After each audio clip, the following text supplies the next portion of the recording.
Warahmatullahi wabarakatuh. Salam, Om Swastiastu, Namo Buddhaya, dan salam sejahtera untuk kita semua. Pada kesempatan kali ini, saya bersama rekan saya akan mempresentasikan PowerPoint yang telah kami kerjakan dengan membawakan materi tentang pemanfaatan teknologi sebagai solusi digital dalam peningkatan produktivitas seseorang. Baik, sebelum kita mulai, alangkah baiknya kami memperkenalkan diri kami terlebih dahulu.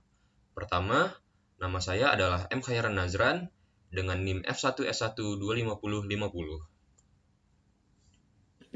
Perkenalkan, nama saya Rahel Yolanda Morali Ambarita dengan NIM F1S1 25051.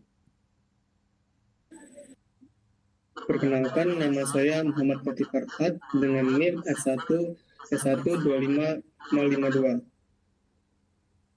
Perkenalkan, nama saya Raffi Arif dengan NIM S1S1 25078.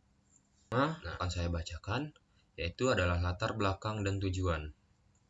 Untuk latar belakang, di zaman sekarang, di mana maraknya sikap profesionalisme yang dibalut dari kisah perjuangan kedisiplinan seseorang, banyak yang tidak dapat mencontoh dan menerapkan hal itu di kehidupan sehari-harinya. Padahal, di pesatnya perkembangan teknologi saat ini, banyak alat yang dapat digunakan untuk dapat membantu dalam pembuatan dan pengelolaan jadwal untuk meningkatkan kualitas kedisiplinan. Adapun tujuan kami membahas masalah ini adalah untuk mengetahui korelasi pengaturan jadwal dengan disiplin dan profesionalisme, lalu mengetahui peran teknologi dalam membantu mengatur jadwal, dan mengetahui kendala digital dalam permasalahan pengaturan jadwal. Lanjut, data apa saja yang dibutuhkan? Pertama, ada data rincian kegiatan. Data rincian kegiatan ini biasanya berupa seperti informasi apa saja yang perlu diketahui tentang kegiatan tersebut, seperti nama kegiatan dan hal lainnya.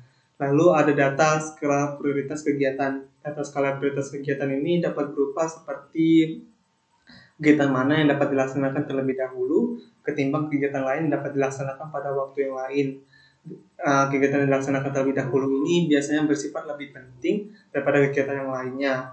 Lalu ada data ketiga, yaitu tenggat waktu yang harus dipenuhi.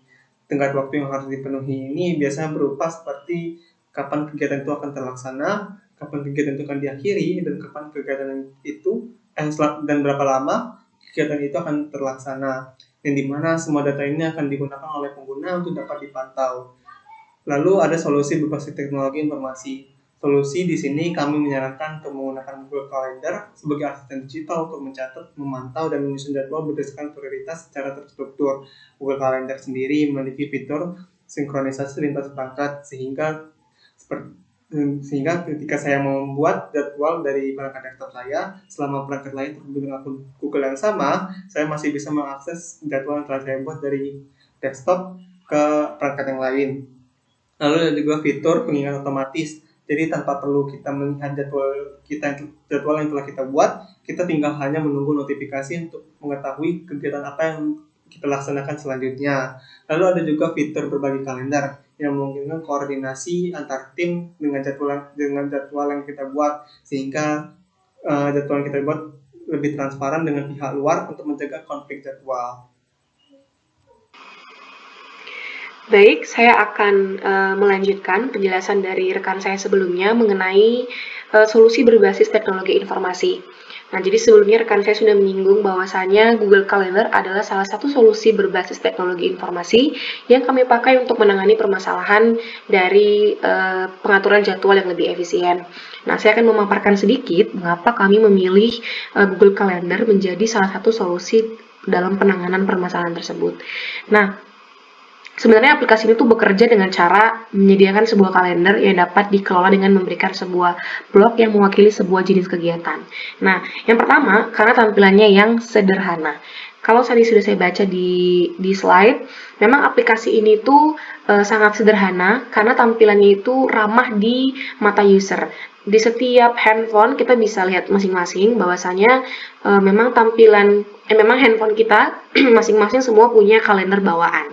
Nah, jadi mungkin karena Google Calendar ini memiliki tampilan yang sama seperti itu, jadi saya rasa memang itu juga bisa mendukung adaptasi dari sistem yang sebelumnya ke sistem yang baru, yaitu dengan menggunakan Google Calendar. Karena memang adaptasinya gampang dengan tampilan yang sederhana.